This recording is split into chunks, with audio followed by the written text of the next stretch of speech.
Assalamualaikum warahmatullahi wabarakatuh. Perkenalkan, nama saya Muhammad Jamal Mirdad. Saya dari Prodi Bimbingan dan Konseling BKA 2. Di sini saya ingin menjelaskan materi terkait intervensi dan evaluasi dalam bimbingan konseling, di mana ini ialah tugas remedial saya dari dosen pengampu Pak Arman bin Anwar SPD MPD.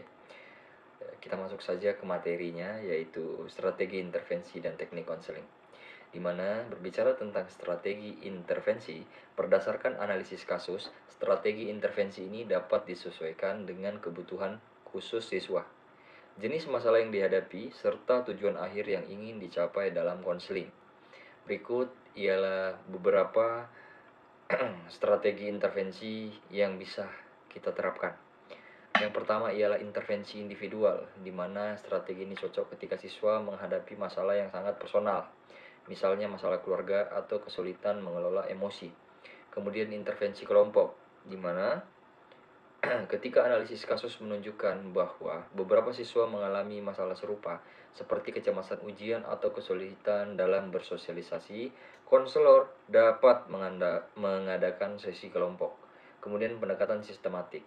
Jika masalah siswa ternyata berkaitan dengan faktor eksternal atau lingkungan, maka seperti pengaruh keluarga atau teman sebaya, pendekatan sistematik dapat dipertimbangkan. Kemudian intervensi pendidikan preventif. Berdasarkan hasil analisis, jika ditemukan potensi masalah yang dialami oleh sebagian besar siswa, seperti kurangnya manajemen waktu atau stres akademik, maka program preventif dapat dijalankan. Intervensi ini melibatkan bukan hanya siswa, tetapi juga pihak lain, seperti orang tua atau guru, agar dapat menciptakan dukungan menyeluruh bagi siswa. Kemudian teknik konseling berdasarkan hasil analisis kasus. Setelah menentukan strategi intervensi, teknik konseling yang sesuai dipilih berdasarkan kebutuhan spesifik siswa. Beberapa teknik yang bisa digunakan meliputi teknik kognitif behavioral therapy atau CBT. CBT ini cocok banget untuk siswa yang menunjukkan pola pikir negatif atau keyakinan yang menghambat perkembangan mereka. Kemudian teknik person-centered therapy. Teknik ini cocok untuk siswa yang membutuhkan dukungan dalam membangun rasa percaya diri dan menerima diri sendiri. Kemudian evaluasi intervensi dan teknik konseling. Evaluasi adalah tahap penting setelah intervensi dan teknik konseling diterapkan untuk memastikan strategi yang dipilih berhasil. Evaluasi dapat dilakukan melalui pemantauan progres siswa, melakukan observasi dan penilaian secara rutin untuk memantau perkembangan siswa selama konseling berlangsung. Kemudian umpan balik dari siswa. Konselor juga dapat meminta umpan balik langsung dari siswa mengenai pengalaman mereka dalam sesi konseling dan apakah mereka merasa terbantu. Kemudian penilaian hasil akhir. Pada akhir proses konseling, penelitian dilakukan untuk menilai pencapaian tujuan konseling yang telah ditetapkan sejak awal. Kemudian teknik evaluasi dan penyesuaian intervensi. Teknik evaluasi intervensi ini, evaluasi dilakukan untuk mengukur seberapa efektif intervensi yang diberikan dalam membantu siswa mengatasi masalah. Ada beberapa teknik evaluasi yang umum digunakan dalam konseling, yaitu observasi, self-report atau laporan diri, kuesioner atau skala penilaian, umpan balik dari guru atau orang tua, dan yang terakhir penilaian hasil akhir.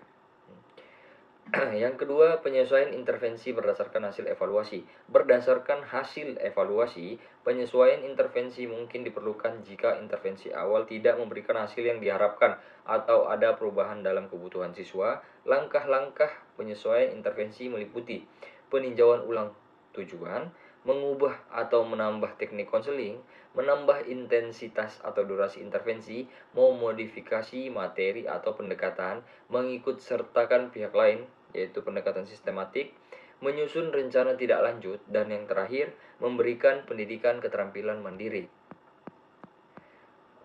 Kesimpulan dari materi kita yaitu analisis data dalam studi kasus yang menggabungkan teknik kualitatif dan kuantitatif, memberikan pemahaman yang komprehensif dan mendalam tentang fenomena yang diteliti. Teknik kualitatif berfokus pada eksplorasi, makna, dan pengalaman individu, menggunakan metode seperti wawancara, mendalam, dan observasi, serta menghasilkan temuan deskriptif yang kaya. Sedangkan teknik kuantitatif berorientasi pada pengukuran dan analisis data numerik, memungkinkan peneliti untuk menguji hipotesis dan membuat generalisasi melalui survei dan analisis statistik.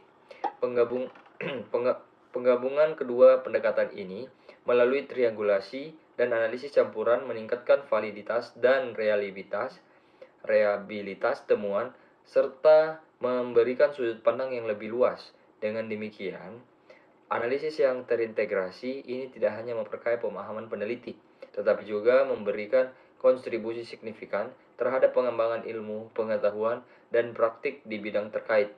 Penggunaan teknik yang saling melengkapi ini menjadi sangat penting dalam menghadapi kompleksitas fenomena sosial yang dinamis. Cukup sekian materi yang bisa saya sampaikan. Semoga bermanfaat buat teman-teman sekalian, dan assalamualaikum.